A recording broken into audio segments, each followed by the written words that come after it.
It is me and an fake air flight on a point, Nice. Patriots Point, looking fly as a mother trucker. Is that the Bud Light guy? No, that's Jeannie, my sister, and one of our brothers, Wes Rogers, and the grumpy hiker himself. Yes, the grumpy hiker. You know, he's that guy. Grumpy hiker. Yeah. Okay, that's what you're calling Bud Light guy. I thought you meant like a guy that was just selling us Bud Light. No. I forgot. And I was just like, no, he didn't sell us Bud Light. Yeah. Oh, anyway. He's Bud Light. He can't be the grumpy hiker or the Bud Light guy. I mean, he what's that?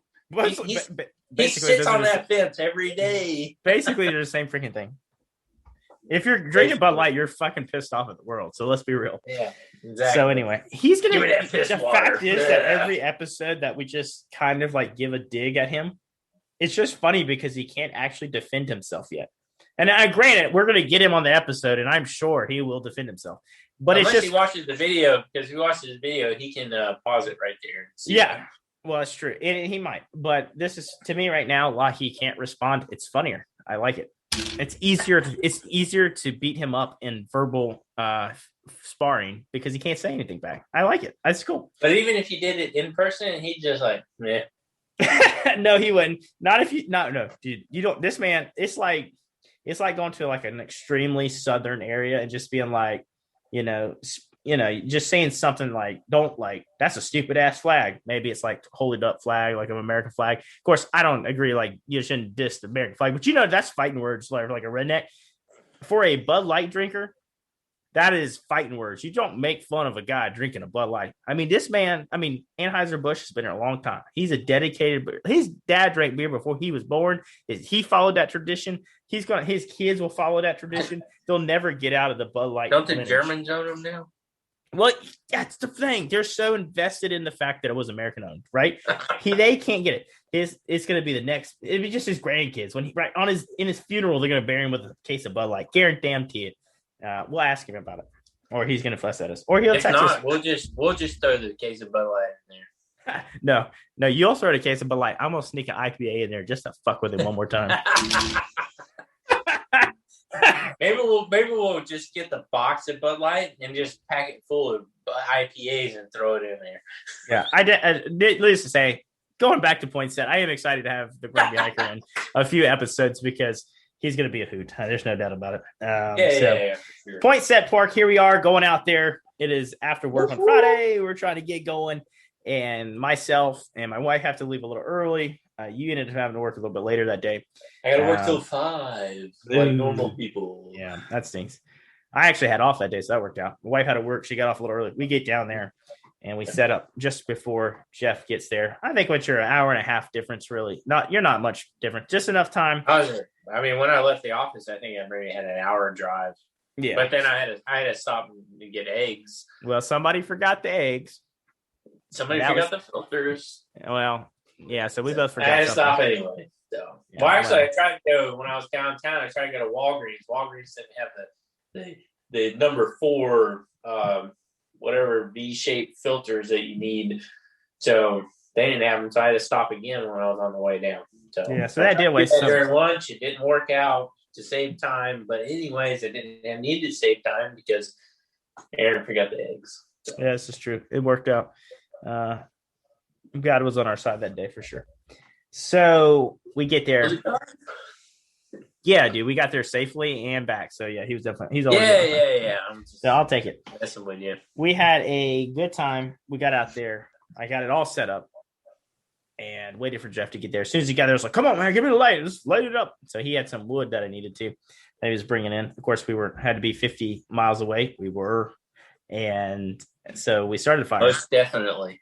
And mosquitoes were out there. Not really that bad. It cooled off a little bit. Actually, it's probably cooler that day. This day it was really bad when I was at the store. It was.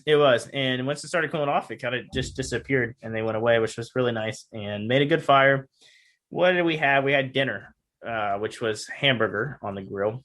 Let's say grill, more of a griddle, which we cooked some onions. No, we didn't. Yeah. We cooked zucchini and squash on the griddle. And we had some hamburger.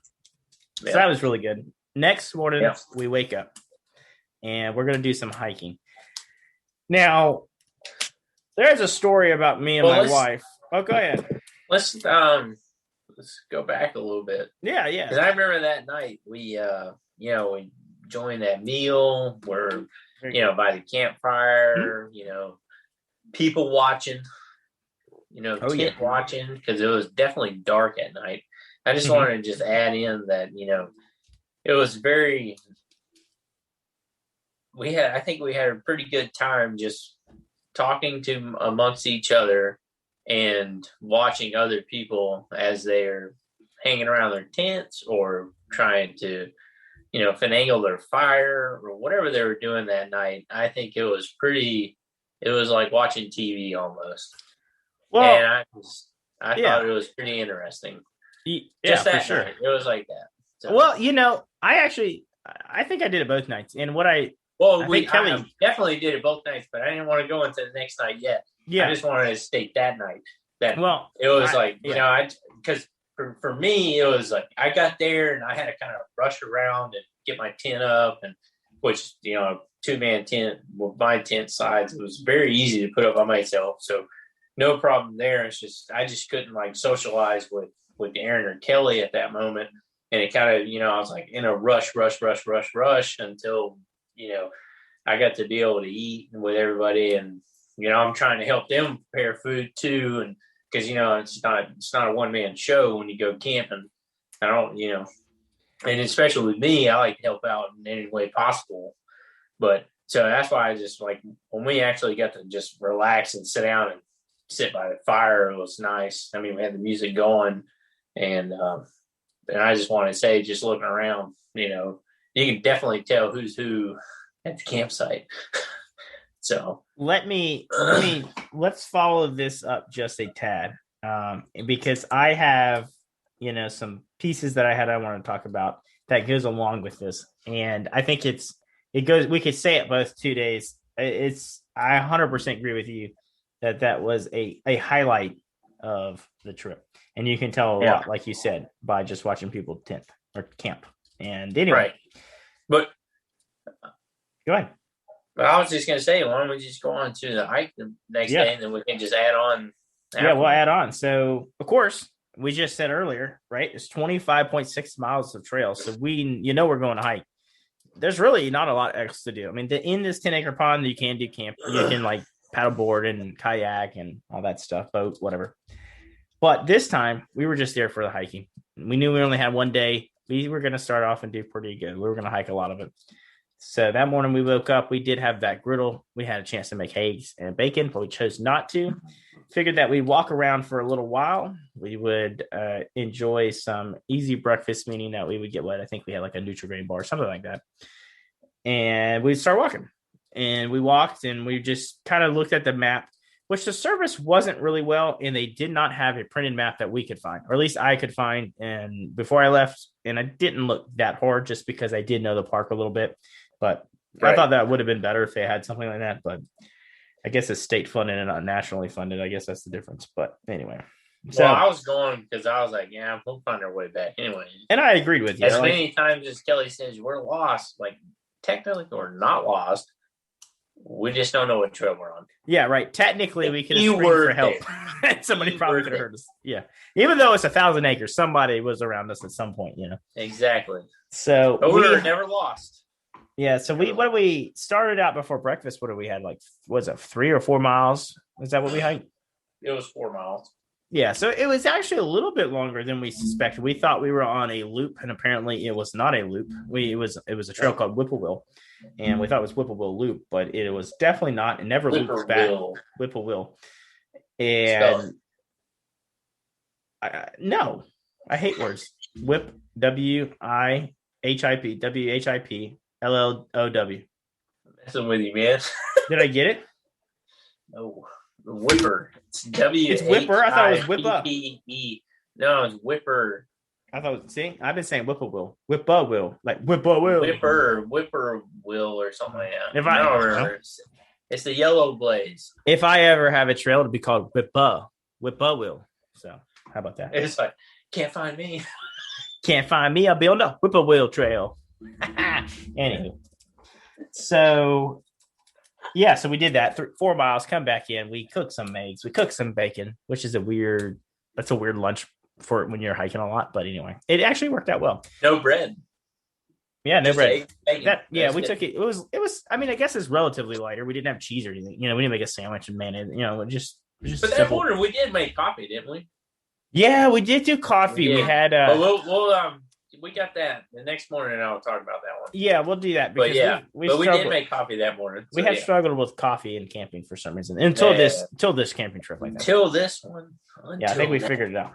So now we tell my wife, because we're in South Carolina and in Columbia, particularly in the middle of the state, there isn't a lot of hills. And of course, in Greenville and stuff, in Smoky Mountains and stuff like that, as you get a little closer, you got a lot of hills, you got a lot of mountains. Hey, you got the upstate.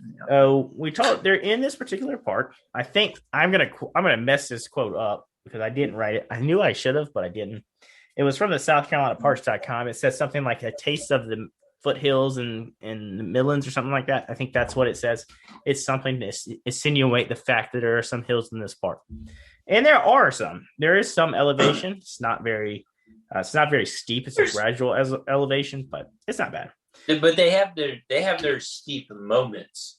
Yeah, because they do have their steep moments. It depends on which direction you're going to. That's true.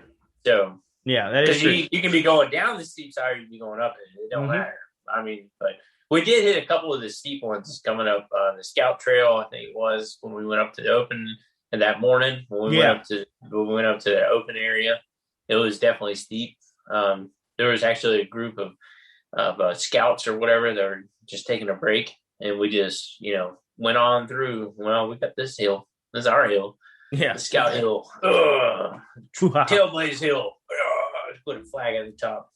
So yeah, I actually pushed one kid down the hill just to put the flag up. I mean, that's how serious it was at the time. But it's okay. I gave him a Band-Aid. He's fine. This is my land. I'm taking it back. He's like, you've never had it. You're right. Whatever. Don't get political with me. Take it. Don't have it. Whatever. Go build your knots and get your badges elsewhere, buddy. Yeah. Anyway, I wasn't a scout, so I can make fun of it. So that wasn't either. That's why we can make fun of it. Exactly. You can only make fun of things that you weren't a part of. Like for example, one of our good friends, his dog's blind. I can make fun of his dog because he's blind because I don't have a dog that's blind. I'm pretty sure that how it works. You know what I mean? Now, I have not made fun of a blind dog, okay? Because if I would do it, I would do it in sign language anyway, because he would be able to tell. Anyway, take that. Hiking, it was good. Told my wife, and that there was a overlook that me and Jeff had walked through at some point, and we wanted to hike that trail and have a beer on it. So we packed our beer with a little bit of ice, kept it cool in our backpacks. It was definitely one of the training hikes, so it was probably about 15 miles or so. Mm-hmm. So we decided my wife, there's an old mill there that used to be there by the now determined legally as a pond by Tailblazers. 10-acre pond. It is a 10-acre pond that's been defined by Tailblazers. We wanted to go by there. We started on that side, and we started to hike. Now, as we hiked, it was get to a couple points where it's like, where the heck is this overlook? We're just hiking because we thought it was a lot closer. We thought it was closer to get past the lake, or oh my gosh, I just called it a lake. Yeah, you didn't go wrong. I mean, that's the problem. That's the problem with just being brainwashed by the state park. So, anyways, we kept walking, and we knew we had to pass this certain area where there was a shack and another shack, and then that was like the tip or the right angle of the park. If you go past this, you will get shot by people, and don't do that because you're past the park area. You're not going to get shot. Anyways, shouldn't have said that. My bad. Digress. Whatever. Why did you say? Hold on, why are you apologizing? I don't know why I said it. I just said it anyway. Don't apologize. This is our podcast. if anybody anything should apologize, listeners should apologize